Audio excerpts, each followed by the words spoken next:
Setelah merdeka dari Belgia pada 30 Juni 1960, Kongo terjerumus ke dalam kekacauan politik yang tak terelakkan. Keputusan mendadak Belgia untuk memberikan kemerdekaan tanpa persiapan matang membuat negara itu terpecah antara berbagai kepentingan politik, etnis, dan ekonomi.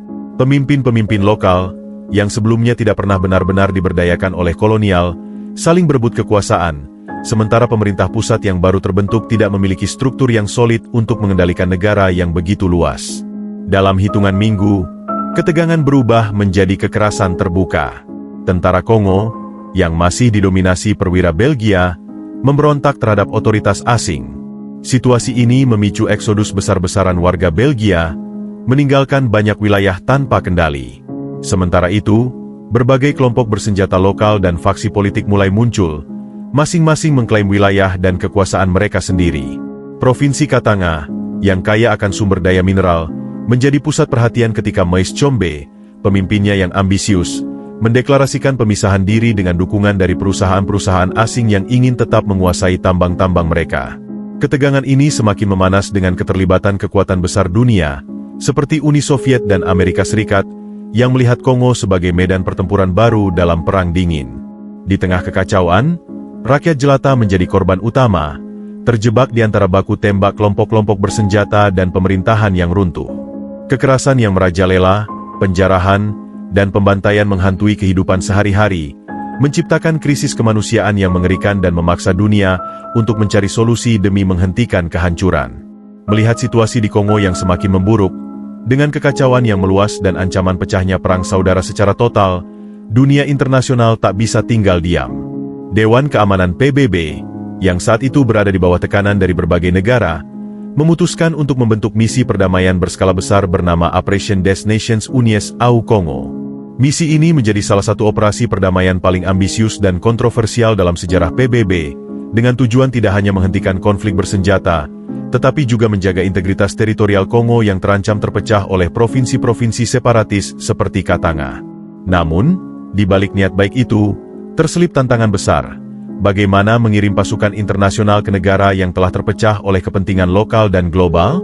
Negara-negara anggota PBB dikejutkan dengan skala besar operasi ini, yang melibatkan pengerahan ribuan pasukan dari berbagai belahan dunia dalam waktu singkat. Di tengah situasi ini, Indonesia menjadi salah satu negara yang dengan cepat merespons seruan PBB. Mengirim pasukan ke Kongo bukanlah keputusan mudah bagi pemerintah Indonesia yang baru saja merdeka, tetapi ini juga dilihat sebagai kesempatan emas untuk menunjukkan komitmen negara terhadap perdamaian dunia. Persiapan pengiriman pasukan dilakukan dengan penuh semangat patriotik, meskipun diwarnai kekhawatiran akan bahaya besar yang menanti. Pasukan dari berbagai kesatuan dipilih dan dilatih dengan cermat, mengingat medan yang akan dihadapi di Kongo sangat sulit, baik dari segi geografis maupun politik.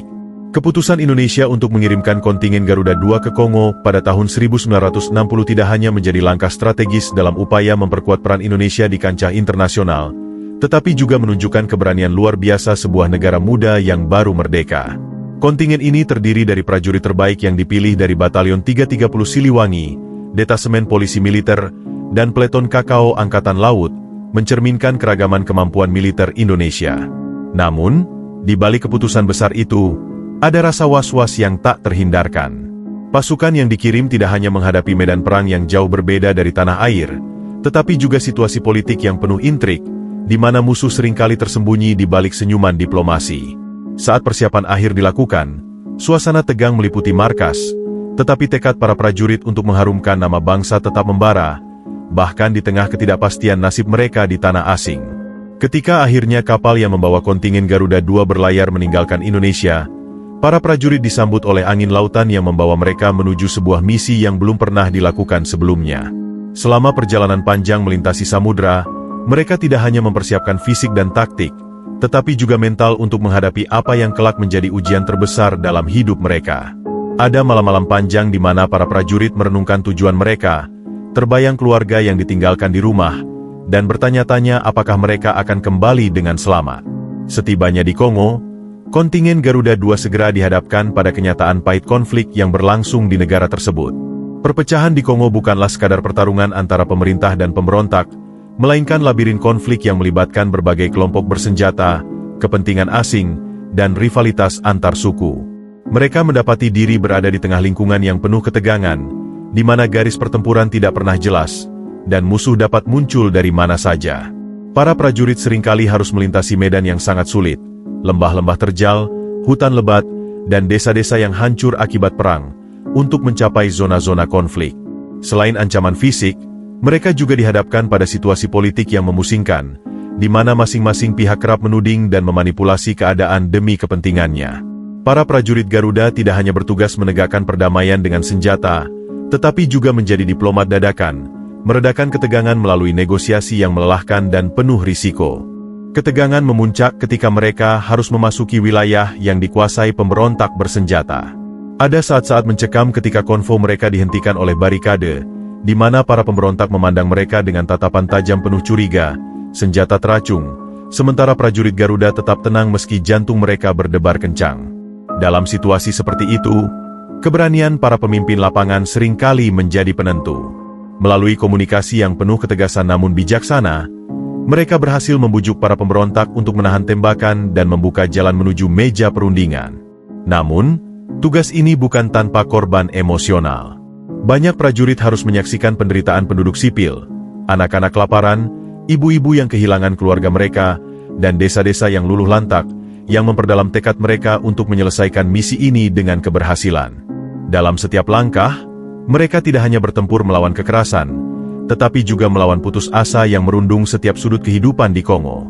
Pada tahun 1962, dengan situasi di Kongo yang semakin pelik dan kompleks, Indonesia memutuskan untuk mengirimkan kontingen Garuda 3 sebagai penerus tugas misi perdamaian sebelumnya. Kali ini, misi itu tidak hanya soal menjaga perdamaian, tetapi juga memulihkan kepercayaan di wilayah-wilayah yang penuh konflik. Pasukan Garuda 3 dipimpin oleh seorang perwira tangguh, Letjen Kemal Idris, yang dikenal karena kepemimpinannya yang tegas namun penuh strategi.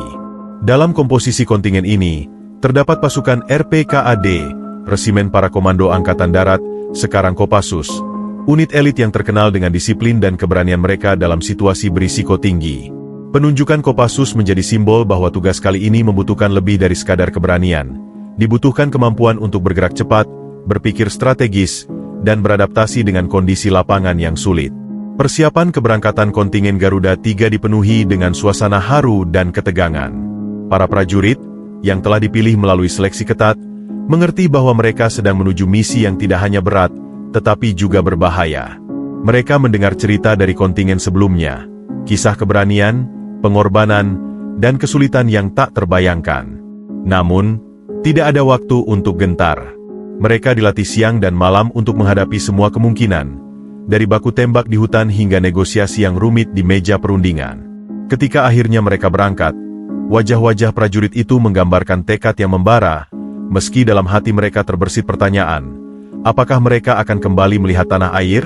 Di Kongo, mereka tidak hanya menghadapi musuh bersenjata, tetapi juga medan yang tidak kenal ampun, cuaca yang ekstrim, dan situasi politik yang penuh tipu daya. Di tengah semua itu, mereka tahu bahwa misi ini lebih besar dari sekadar tugas militer.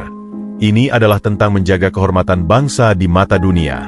Sesampainya di Kongo, pasukan Garuda 3 segera menyadari bahwa tugas mereka bukan hanya soal menjaga keamanan, tetapi juga memenangkan hati warga lokal yang hidup dalam ketakutan dan ketidakpastian.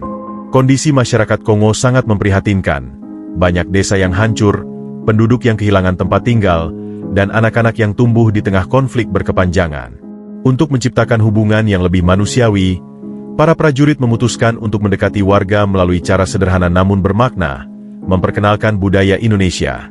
Mereka memasak makanan khas Nusantara seperti nasi goreng dan soto, mengundang penduduk untuk mencicipi hidangan yang asing bagi mereka namun disajikan dengan kehangatan. Anak-anak kecil yang awalnya takut mendekat perlahan mulai tersenyum, terpesona oleh aroma masakan dan keramahan para prajurit. Tak hanya itu, para prajurit juga membantu mengajari warga setempat cara mengolah makanan sederhana dengan bahan-bahan yang mereka miliki. Suasana yang sebelumnya diliputi ketegangan berubah menjadi penuh tawa saat para ibu-ibu Kongo mencoba teknik memasak baru, meski dengan sedikit canggung. Interaksi ini menjadi jembatan yang menghubungkan dua budaya yang berbeda, membangun rasa saling percaya di tengah suasana perang. Namun, momen-momen ini bukan tanpa risiko. Di balik senyum dan keramahan warga, selalu ada bayang-bayang ancaman dari kelompok bersenjata yang bisa menyerang kapan saja. Meski begitu, para prajurit tetap menjalankan pendekatan ini dengan keyakinan bahwa perdamaian sejati tidak hanya dapat dicapai melalui senjata, tetapi juga melalui hubungan manusia yang tulus. Mereka memahami bahwa memenangkan hati rakyat Kongo adalah langkah penting untuk mewujudkan stabilitas yang mereka dambakan bersama. Malam itu, di markas pasukan Garuda 3 di Albertville, suasana awalnya tenang. Para prajurit tengah beristirahat setelah hari yang panjang, beberapa sibuk memeriksa peralatan, sementara yang lain berdoa dalam hening. Namun, di tengah kegelapan, bayang-bayang bergerak perlahan mendekati perbatasan markas. Tanpa peringatan, ledakan pertama mengguncang malam. Tembakan senjata otomatis dan teriakan pemberontak menggema di udara, memecah keheningan dan menyalakan alarm di seluruh markas. Serangan itu datang dengan brutal, dilakukan oleh sekitar 2.000 pemberontak yang bergerak dalam gelombang besar, mencoba menghancurkan pertahanan pasukan Garuda. Meski jumlah mereka jauh lebih sedikit, para prajurit Garuda 3 merespons dengan cepat, membentuk barisan pertahanan dan melawan balik dengan keberanian yang tak tergoyahkan. Baku tembak berlangsung sengit hingga menjelang subuh, dengan setiap menitnya terasa seperti jam. Di tengah dentuman senjata dan asap yang menyesakan, para prajurit harus bertempur sambil melindungi posisi strategis markas. Radio terus berderak dengan suara perintah dan koordinasi di tengah hiruk-pikuk pertempuran. Ketegangan mencapai puncaknya ketika kelompok pemberontak hampir berhasil menerobos salah satu sisi pertahanan. Namun, dengan koordinasi yang solid dan taktik gerak cepat, prajurit Garuda berhasil memukul mundur musuh, menyebabkan mereka mundur dalam kekacauan. Saat matahari mulai terbit, medan di sekitar markas penuh dengan bekas pertempuran, lubang ledakan, senjata yang tertinggal, dan jejak musuh yang melarikan diri. Dengan tubuh yang letih namun kepala yang tegak, pasukan Garuda 3 berhasil mempertahankan markas mereka, membuktikan kepada dunia bahwa keberanian dan persatuan bisa mengalahkan tantangan sebesar apapun. Setelah bertahan dengan gigih dari serangan besar pemberontak, pasukan Garuda 3 menyadari bahwa mempertahankan markas saja tidak cukup. Ancaman akan terus datang jika mereka tidak mengambil langkah proaktif untuk melemahkan kekuatan musuh. Komando memutuskan bahwa serangan balik adalah satu-satunya jalan untuk memulihkan kendali dan memberikan pukulan telak kepada pemberontak. Dalam perencanaan yang penuh kerahasiaan, sebanyak 30 anggota Kopassus, pasukan elit yang terlatih dalam misi infiltrasi dan pertempuran jarak dekat, dipilih untuk menjalankan tugas yang sangat berbahaya ini. Misi mereka jelas namun menantang. Menyusup ke wilayah yang dikuasai pemberontak, menghancurkan infrastruktur utama mereka, dan mengacaukan strategi musuh. Malam sebelum operasi, suasana di markas begitu hening. Para prajurit yang terpilih mempersiapkan diri dalam keheningan, menyadari bahwa mereka mungkin tidak akan kembali. Ketika malam tiba, mereka bergerak dengan senyap, menyusuri hutan lebat dan medan yang sulit. Langit gelap tanpa bulan menjadi sekutu mereka, menyembunyikan setiap langkah dari mata musuh. Namun, ketegangan terasa di setiap sudut. Bunyi ranting patah atau suara hewan di kejauhan bisa menjadi tanda bahaya. Mereka harus berhenti berkali-kali, merapat ke tanah saat patroli pemberontak melintas. Napas mereka tertahan di tengah gelap. Dengan disiplin yang tak tergoyahkan, mereka berhasil mencapai jantung wilayah musuh. Di sana, dengan koordinasi yang presisi, mereka menyerang gudang senjata dan pos komando utama pemberontak. Ledakan menghancurkan kesunyian malam, membuat pasukan musuh terkejut dan kacau. Misi yang awalnya tampak mustahil berbalik menjadi pukulan telak bagi pemberontak. Meski menghadapi serangan balasan saat mundur, pasukan Kopassus berhasil kembali dengan selamat, membawa kemenangan kecil namun sangat berarti bagi moral pasukan. Keberanian mereka menjadi inspirasi bagi semua prajurit, membuktikan bahwa meski dalam keterbatasan, strategi yang matang dan keberanian dapat mengubah jalannya pertempuran. Saat mempelajari budaya dan kepercayaan lokal, pasukan Kopassus menemukan fakta menarik yang bisa menjadi senjata rahasia mereka. Di kalangan pemberontak dan masyarakat setempat, tersebar mitos tentang hantu putih, sosok mistis yang dipercaya membawa petaka dan menghantui mereka yang melakukan kejahatan. Para pemberontak, yang sebagian besar terpengaruh oleh cerita rakyat ini, diketahui sangat takut terhadap kehadiran makhluk tersebut. Melihat peluang, komandan pasukan Kopassus merancang taktik psikologis yang cerdik. Para prajurit akan menyamar sebagai hantu putih untuk memanfaatkan rasa takut musuh. Dengan persiapan yang matang, mereka menciptakan kostum serba putih, menggunakan bahan-bahan yang tersedia, dan memoles strategi mereka dengan kehati-hatian agar tidak membahayakan diri sendiri. Operasi ini dirancang tidak hanya untuk melemahkan mental musuh tetapi juga untuk menciptakan kebingungan di barisan pemberontak. Malam itu gelap gulita, hanya diterangi kilauan bintang di langit Kongo yang luas. Pasukan Kopassus yang menyamar sebagai hantu putih bergerak dalam senyap, menyusuri hutan lebat menuju markas pemberontak yang telah mereka awasi selama berhari-hari. Dengan langkah yang nyaris tidak bersuara, mereka mendekati perbatasan markas, menyatu dengan kegelapan malam. Namun, keheningan itu tidak berlangsung lama.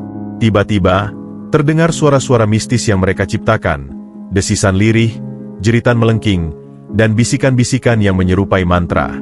Dalam sekejap, suara itu memecah ketenangan malam, membuat para pemberontak terbangun dengan gelisah.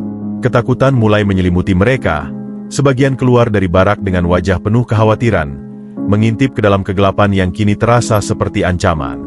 Tanpa memberi waktu bagi para pemberontak untuk mengumpulkan keberanian, pasukan hantu putih menyerang dengan tiba-tiba. Mereka memanfaatkan mitos lokal dengan sempurna, muncul seperti bayangan yang bergerak cepat di antara pohon-pohon, hanya terlihat samar dalam kostum putih mereka. Kilatan api dari senjata yang ditembakkan sesekali membuat sosok mereka terlihat lebih menyeramkan, menciptakan ilusi bahwa makhluk gaib benar-benar tengah menyerang. Para pemberontak yang sudah terjebak dalam ketakutan terhadap mitos, menjadi panik. Teriakan mereka bercampur dengan jeritan perintah yang tidak jelas, sementara sebagian besar berlari tanpa arah, meninggalkan senjata dan perlengkapan mereka.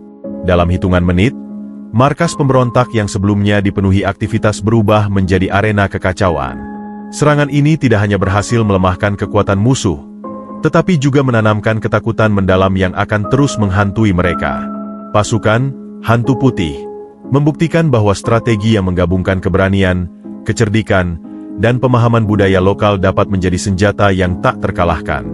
Ketika pagi menjelang, yang tersisa hanyalah pemandangan markas yang porak-poranda, peralatan perang yang tercecer, tenda-tenda yang kosong, dan jejak langkah yang menunjukkan arah pelarian massal. Bagi pasukan Garuda III, ini adalah kemenangan yang lebih besar dari sekadar serangan. Kekacauan yang ditimbulkan oleh strategi hantu putih telah menggoyahkan mental musuh hingga ke akarnya, memberikan keuntungan signifikan dalam misi mereka untuk menciptakan stabilitas di wilayah konflik ini. Kemenangan taktis pasukan Garuda III melalui strategi hantu putih tidak hanya menanamkan rasa takut di kalangan pemberontak tetapi juga meruntuhkan semangat tempur mereka. Berita tentang serangan gaib ini menyebar dengan cepat di kalangan kelompok pemberontak lain yang masih bersembunyi di hutan dan perbukitan. Dengan mental yang sudah goyah dan keyakinan bahwa mereka menghadapi kekuatan di luar nalar, banyak pemberontak mulai mempertimbangkan jalan keluar untuk menyelamatkan diri. Dalam waktu singkat, beberapa kelompok kecil pemberontak mulai mendatangi pos-pos pasukan Garuda III dengan tangan terangkat, menunjukkan niat untuk menyerah. Mereka membawa senjata mereka, meletakkannya di tanah dengan wajah penuh rasa takut dan penyesalan, berharap tidak mengalami nasib buruk yang mereka bayangkan datang dari hantu putih. Namun, yang paling dramatis terjadi ketika ribuan pemberontak, dipimpin oleh beberapa pemimpin mereka, mendatangi markas utama pasukan Garuda III. Pemandangan itu luar biasa.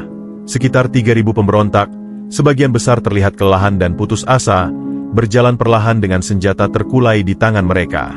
Di bawah pengawasan ketat para prajurit Indonesia, proses penyerahan berlangsung dalam suasana yang menegangkan. Banyak dari pemberontak tampak gemetar, seolah-olah masih takut bahwa hantu putih bisa muncul kapan saja jika mereka mencoba melawan. Penyerahan massal ini tidak hanya menunjukkan betapa efektifnya strategi psikologis yang diterapkan oleh pasukan Garuda III, tetapi juga menjadi tonggak penting dalam misi mereka. Dengan melemahkan kekuatan musuh tanpa perlu pertumpahan darah besar, mereka berhasil menciptakan harapan baru untuk perdamaian di tengah konflik berkepanjangan di Kongo. Bagi rakyat setempat, momen ini menandai awal dari kembalinya rasa aman yang telah lama hilang. Setelah keberhasilan besar dari taktik hantu putih dan penyerahan massal ribuan pemberontak, pasukan Garuda III tidak berpuas diri. Mereka tahu bahwa kemenangan psikologis tersebut hanyalah langkah awal untuk memastikan stabilitas di Kongo. Fokus utama mereka kemudian beralih ke pengamanan wilayah strategis, terutama daerah-daerah yang menjadi jalur logistik penting dan pusat ekonomi lokal. Wilayah ini bukan hanya pusat kekuasaan bagi kelompok pemberontak sebelumnya, tetapi juga memiliki potensi untuk menjadi titik pemulihan bagi masyarakat Kongo yang dilanda konflik. Dengan perencanaan yang matang, pasukan Garuda 3 mulai bergerak, mendirikan pos-pos penjagaan dan patroli di area-area yang rentan terhadap ancaman baru. Meskipun musuh utama telah melemah, bayang-bayang ketidakstabilan masih menghantui. Para prajurit harus tetap waspada terhadap kemungkinan serangan sporadis dari kelompok-kelompok kecil yang belum menyerah. Di setiap wilayah yang mereka amankan, pasukan Garuda 3 menghadapi tantangan yang lebih kompleks daripada sekadar ancaman fisik. Mereka harus memenangkan kembali kepercayaan masyarakat setempat yang selama bertahun-tahun hidup dalam ketakutan dan kekacauan. Kehadiran mereka di wilayah strategis tidak hanya sebagai penjaga, tetapi juga sebagai simbol harapan. Di tengah tugas menjaga keamanan, mereka berinteraksi dengan penduduk, membantu membangun kembali infrastruktur yang hancur, dan menyediakan bantuan medis. Kehadiran mereka memberikan rasa aman yang lama hilang, membuat anak-anak bisa bermain tanpa rasa takut dan para petani berani kembali ke ladang mereka. Upaya pengamanan ini menjadi fondasi penting untuk memulihkan stabilitas yang lebih luas di Kongo, menciptakan ruang bagi upaya rekonsiliasi dan pembangunan yang berkelanjutan. Dengan tekad yang kuat dan kerja keras tanpa kenal lelah, pasukan Garuda 3 tidak hanya menjadi penjaga perdamaian, tetapi juga pelopor pemulihan di tanah yang porak-poranda oleh perang. Keberhasilan pasukan Garuda 3 dalam mengemban misi perdamaian di Kongo menjadi sorotan dunia. Berita tentang taktik inovatif, keberanian luar biasa, dan kemampuan mereka memulihkan stabilitas di wilayah konflik menyebar dengan cepat melalui berbagai media internasional. Negara-negara yang sebelumnya memandang sebelah mata kemampuan militer Indonesia kini mengakui keunggulan pasukan tanah air. Di forum-forum diplomatik, nama Indonesia mulai sering disebut sebagai salah satu negara yang tidak hanya berbicara tentang perdamaian tetapi juga bertindak nyata untuk mewujudkannya. Penghargaan datang dari berbagai pihak, termasuk dari PBB, yang memuji dedikasi dan profesionalisme pasukan Garuda 3 sebagai contoh teladan dalam misi penjaga perdamaian.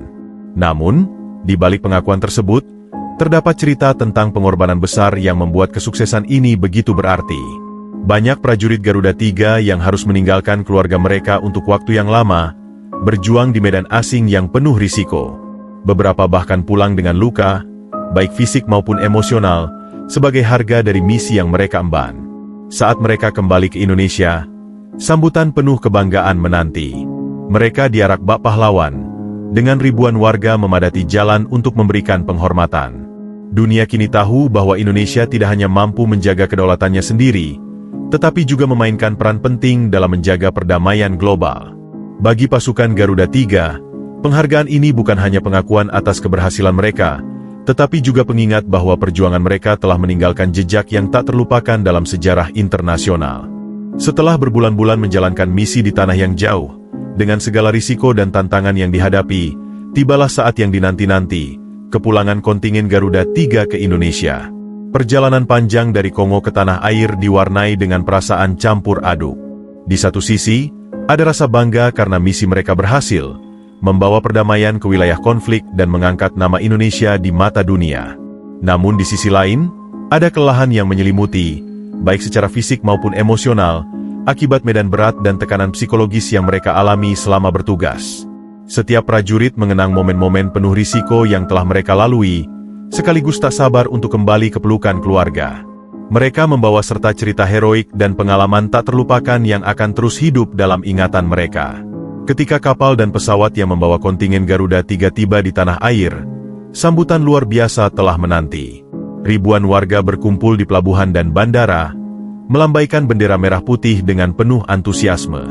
Sorak-sorai memenuhi udara, sementara beberapa prajurit tak dapat menahan air mata mereka saat melihat wajah-wajah keluarga yang setia menunggu kepulangan mereka. Momen itu begitu mengharukan, menggambarkan rasa syukur dan kebanggaan seluruh bangsa atas pengorbanan mereka. Di tengah arak-arakan dan penghormatan resmi, Presiden dan para pejabat tinggi menyampaikan apresiasi yang tulus, menegaskan bahwa kontingen Garuda 3 tidak hanya membawa kedamaian ke Kongo, tetapi juga mengharumkan nama Indonesia di kancah internasional. Kepulangan mereka menjadi bukti nyata bahwa Indonesia, sebagai negara muda saat itu, mampu berdiri sejajar dengan bangsa-bangsa besar dalam menciptakan perdamaian dunia. Bagi para prajurit, sambutan itu bukan hanya penghormatan, tetapi juga pengingat bahwa perjuangan mereka telah meninggalkan warisan yang tak ternilai bagi negeri ini. Legenda Hantu Putih yang diciptakan oleh pasukan Kopassus di Kongo tidak hanya menjadi bagian penting dari sejarah militer Indonesia, tetapi juga simbol kejeniusan strategi perang yang melampaui batasan senjata dan kekuatan fisik. Kisah ini terus diceritakan dengan penuh kebanggaan, tidak hanya di kalangan militer tetapi juga oleh masyarakat sipil yang mengagumi kecerdikan pasukan elit Indonesia. Mitos tentang hantu putih menjadi bukti bahwa dalam perang, tidak selalu jumlah pasukan atau kekuatan senjata yang menentukan, tetapi juga kemampuan untuk memahami lawan dan memanfaatkan psikologi manusia. Dengan taktik yang sederhana namun brilian ini, pasukan Garuda 3 berhasil menciptakan efek yang menghancurkan mental musuh tanpa harus menumpahkan banyak darah, sebuah pelajaran yang masih relevan dalam strategi militer modern. Bahkan bertahun-tahun setelah misi itu selesai, cerita tentang hantu putih tetap hidup. Bagi para prajurit yang terlibat, pengalaman itu menjadi salah satu pencapaian terbesar dalam karir mereka, sementara bagi generasi berikutnya, legenda tersebut menjadi inspirasi dan motivasi untuk terus menjaga kehormatan Kopassus sebagai pasukan elit. Nama, Hantu Putih, tidak hanya menjadi kisah heroik tetapi juga simbol keberanian dan inovasi di tengah keterbatasan. Di berbagai latihan militer dan seminar strategi, operasi Hantu Putih sering diangkat sebagai studi kasus, membuktikan bahwa militer Indonesia memiliki keunikan dan keunggulan tersendiri.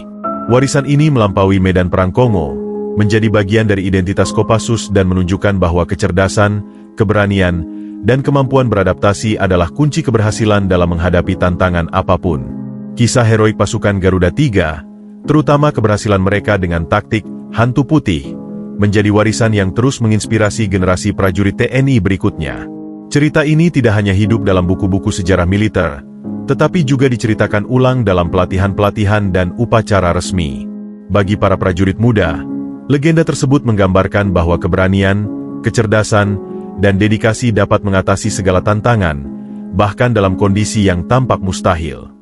Dalam latihan-latihan militer, nama Hantu Putih seringkali disebut sebagai simbol keberanian tanpa batas, memotivasi setiap prajurit untuk memberikan yang terbaik saat menghadapi tantangan berat. Para komandan sering menggunakan kisah ini untuk menanamkan semangat pantang menyerah dan kreativitas dalam menyelesaikan misi, dengan pesan kuat bahwa sebuah kemenangan tidak hanya ditentukan oleh senjata, tetapi juga oleh taktik dan mental yang kuat. Kisah ini juga menjadi pemicu kebanggaan dan tanggung jawab besar bagi pasukan perdamaian Indonesia yang bertugas di berbagai belahan dunia. Dari Lebanon hingga Sudan Selatan, semangat pasukan Garuda 3 seolah hadir dalam setiap langkah mereka. Para prajurit yang menjalankan misi perdamaian seringkali diduangatkan bahwa mereka adalah penerus dari keberanian yang sama, dan bahwa setiap tindakan mereka membawa nama Indonesia di mata dunia. Ketika menghadapi medan yang sulit atau situasi yang penuh tekanan, mereka sering teringat pada kisah pasukan Garuda 3 yang, meski berhadapan dengan jumlah musuh yang jauh lebih besar dan medan yang tidak bersahabat, tetap mampu menorehkan kemenangan. Legenda ini menjadi warisan moral yang mengajarkan bahwa tugas seorang prajurit bukan hanya bertempur, tetapi juga menjaga kehormatan dan membawa kedamaian bagi mereka yang membutuhkannya. Partisipasi Indonesia dalam misi perdamaian di Kongo pada tahun 1960-an bukan hanya tentang mengirim pasukan untuk menjalankan tugas militer, tetapi juga merupakan pernyataan tegas kepada dunia tentang komitmen Indonesia terhadap perdamaian internasional. Sebagai negara yang baru merdeka, Indonesia berusaha membuktikan bahwa kemerdekaannya bukan hanya untuk dirinya sendiri, tetapi juga untuk mendukung cita-cita besar perdamaian dunia. Dengan mengirimkan kontingen Garuda ke Kongo, Indonesia menunjukkan bahwa meskipun belum sepenuhnya pulih dari perjuangan internal, bangsa ini memiliki visi besar untuk mengambil peran di panggung global. Misi tersebut menjadi simbol solidaritas Indonesia dengan negara-negara lain yang berjuang melawan kekacauan akibat kolonialisme dan konflik berkepanjangan. Langkah ini tidak hanya mengukuhkan posisi Indonesia di Perserikatan Bangsa-Bangsa, tetapi juga mempertegas filosofi politik luar negeri bebas aktif yang dipegang teguh. Di medan perang Kongo, pasukan Garuda 3 menjadi bukti nyata dari komitmen ini. Mereka tidak hanya bertempur dan menjaga keamanan, tetapi juga menjadi jembatan antara pihak-pihak yang bertikai, menunjukkan bahwa Indonesia tidak hanya hadir dengan senjata tetapi juga dengan hati yang ingin membantu. Dalam setiap tindakan mereka, baik melalui patroli, mediasi, maupun interaksi dengan masyarakat setempat, para prajurit Garuda membawa pesan bahwa perdamaian bukan sekadar tujuan diplomatik, tetapi sebuah misi kemanusiaan. Keberhasilan mereka di Kongo menguatkan reputasi Indonesia sebagai negara yang dapat diandalkan dalam misi-misi serupa di masa depan. Bagi bangsa Indonesia sendiri, pengalaman ini menjadi pengingat bahwa tanggung jawab terhadap perdamaian dunia adalah bagian dari identitas nasional yang harus terus dijaga dan diwariskan kepada generasi mendatang. Keberhasilan Kopassus dalam operasi di Kongo tidak hanya menjadi kebanggaan bagi Indonesia, tetapi juga mendapatkan pengakuan yang luas dari dunia internasional. Taktik cerdas yang mereka terapkan, termasuk strategi psikologis seperti hantu putih, menjadi perbincangan di kalangan militer global. Para ahli strategi dari berbagai negara memuji keberanian dan kejeniusan pasukan ini dalam menghadapi musuh yang jauh lebih besar dengan sumber daya yang terbatas. Di forum-forum internasional, nama Kopassus mulai disebut sebagai salah satu unit elit yang memiliki keahlian unik dalam menangani situasi konflik yang kompleks. Tidak hanya itu, kemampuan mereka untuk beradaptasi dengan medan asing dan budaya lokal dianggap sebagai keunggulan yang membedakan mereka dari pasukan-pasukan lain. Bagi Kopassus, pengakuan ini merupakan hasil dari latihan yang keras, disiplin tanpa kompromi, dan pengabdian yang tak tergoyahkan kepada tugas mereka. Namun, di balik pengakuan tersebut, terdapat cerita-cerita pribadi yang membuat keberhasilan ini begitu bermakna. Para prajurit yang tergabung dalam misi ini, banyak di antaranya masih muda, harus menghadapi ketakutan, kerinduan, dan tekanan luar biasa di medan yang asing. Mereka bertempur tidak hanya dengan musuh bersenjata, tetapi juga dengan kelelahan mental yang terus menghantui. Ketika dunia akhirnya mengakui kemampuan mereka, hal itu menjadi penghargaan yang tidak hanya untuk Kopassus sebagai institusi, tetapi juga untuk setiap prajurit yang berani berdiri di garis depan. Pengakuan dunia ini tidak hanya mengukuhkan Kopassus sebagai pasukan elit yang disegani, tetapi juga membuka pintu bagi Indonesia untuk semakin dihormati di panggung militer internasional. Nama Kopassus kini tidak hanya menjadi simbol kekuatan, tetapi juga inspirasi tentang bagaimana keberanian, kecerdikan, dan dedikasi dapat mengubah sejarah.